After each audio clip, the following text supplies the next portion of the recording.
some big news about the debates, about who's going to get allowed to debate and so much more. So let's go ahead and start putting these up on the screen, guys, because we're going to go ahead and show people. First of all, whenever it comes to DeSantis, his team does not want NBC or CNN to co host the debate.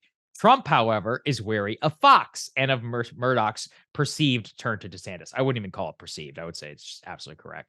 Then you've Yes. got CNN and NBC who are salivating to host the GOT debate. But the deadlock is making uncertainty over whether any of it will literally happen at all. Now, as Alex Thompson here notes, Trump's campaign believes his opponents actually need the primary debates more than he does, obviously, because he's behind them in the polls. If Trump doesn't show up, what does DeSantis do? Neither have committed currently to the first debate in August. And if they don't show up, what do the others do? This is a very important thing. And I will just say once again, while I want Trump to show up for the debates because I believe that people should debate, and I believe also it'd be fun to cover here on breaking points. If Selfishly, yes. yes, just purely selfishly, if I were him, there's no way in hell I would show up to these debates. No way. Because it is makes them all just seem like squabbling children who are going after his scraps. When you're the king, why put yourself in a position where somebody can come after you? It denigrates them to a lower status by just saying, "You're not even worth my time. I don't have to do this." Now, for DeSantis, this is very, very tricky. Do you show up to the debate where you become the center for attacks? Chris Christie needs to take out DeSantis if he wants to become number two. Vivek Ramaswamy's got to take out DeSantis. Nikki Haley has got to take out DeSantis. That's why they're mostly all concentrating their fire on one another. What does DeSantis do? I think if Trump doesn't show up to the debate, DeSantis shouldn't either, because Mm. it's again a sign of strength of, nope, I'm the number two. You idiots can all squabble on stage if you want.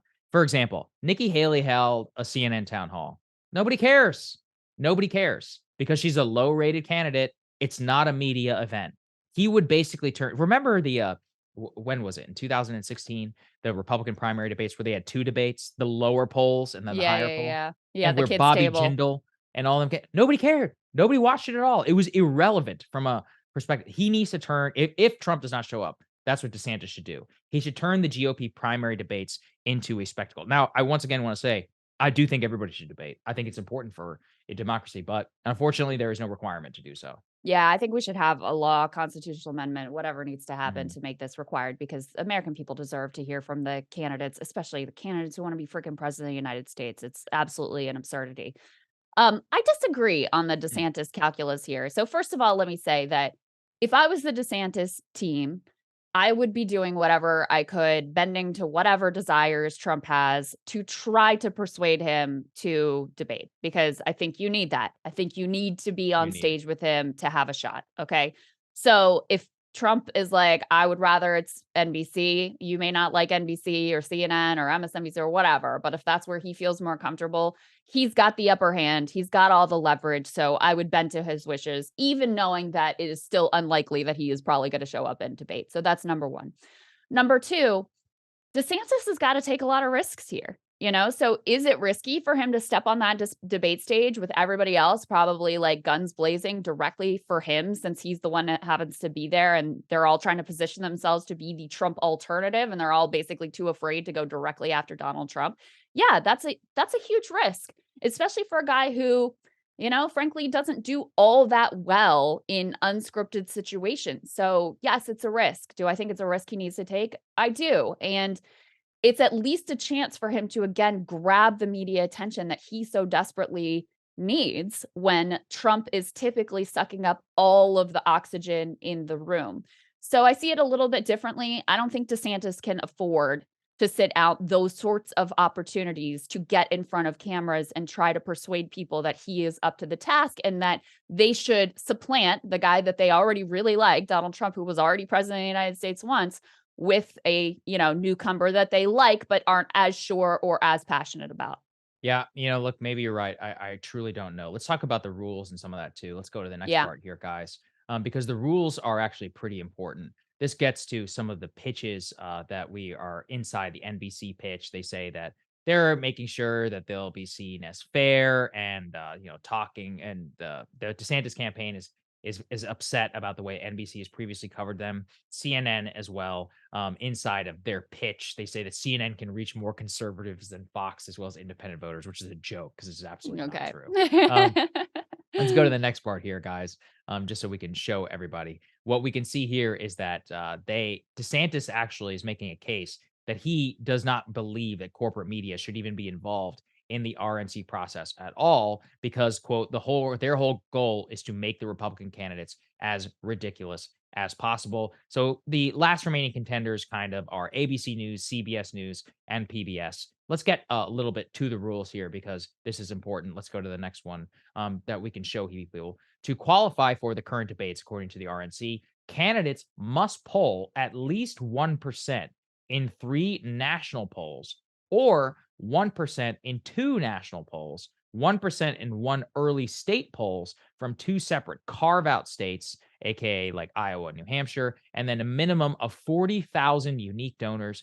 with at least 200 unique donors in 20 plus states, and pledge to not participate in non RNC debates and support the eventual nominee. So interesting for a couple of reasons. First of all, the polling at 1% and all of that, that's not difficult. There's a lot of candidates, but the 40,000 unique donors in 20, and then including 200 donors across 20 different states, that's actually harder to do, especially the 40,000 uniques. It means you cannot brute force your way or kind of rich guy your way into this. 40,000 is just a lot of people, and it will definitely require some actual like support for your candidacy across the country. The other thing is, and I don't think a lot of people notice this, having to pledge to support the eventual nominee is a huge inclusion into the new debate rules because Trump famously at the very first debate of the RNC, when they asked him, will you support the eventual nominee, did not raise his hand because he said, well, maybe, maybe not. And he still has never answered that question. There's no way also in my mind that he would even agree to that. So the RNC might have just shot itself in the foot by making sure, Crystal, that Trump does not show up at all. Yeah, I think that's certainly possible. I Mm, mean, given that criteria, probably right now, possibly the only 2 that qualify based on the donor criteria are Trump and DeSantis. Maybe there's somebody, maybe a Nikki Haley or somebody else may qualify right now, but that really is the barrier is the donor numbers versus the polling numbers. Because even some of the, lesser known contenders are gonna at least get 1% in enough polls to be able to make the debate stage. So I do think that that is the bigger issue, but yeah, I mean, Trump likes to keep his leverage. He is very unlikely to submit himself to that pledge. And, it's not a crazy universe to imagine that if DeSantis did by some, stroke of luck or fate or whatever, win the Republican nomination, Trump would love to hang over their heads like, okay, I'll run third party then and we'll see how yep. that goes. So which is a real problem for DeSantis's core electability pitch as well, because you're going to be a whole lot less electable if Trump is out there intentionally playing the role of the spoiler. So I do think that might be a bridge that he's not willing to cross. Yeah, I actually saw Larry Elder apparently spoke to a reporter about this. He said he was kind of criticizing the 40,000. He's like, oh, that's, so difficult, all of that. And it gets to, some of the difficulty. DeSantis and Trump obviously are going to have no problem hitting the 40,000 unique donors and also people across. But smaller candidates who even have polled at 1 or 2%, people like Nikki Haley, Tim Scott, Vivek Ramaswamy, Asa Hutchinson, and all of them, they may have a real donor issue. And actually, you're very likely to see them probably step up their online campaign efforts as these rules have now been announced. So let's all watch August. It's really not that far away before we Not get at to all. the very first debate. I'm excited.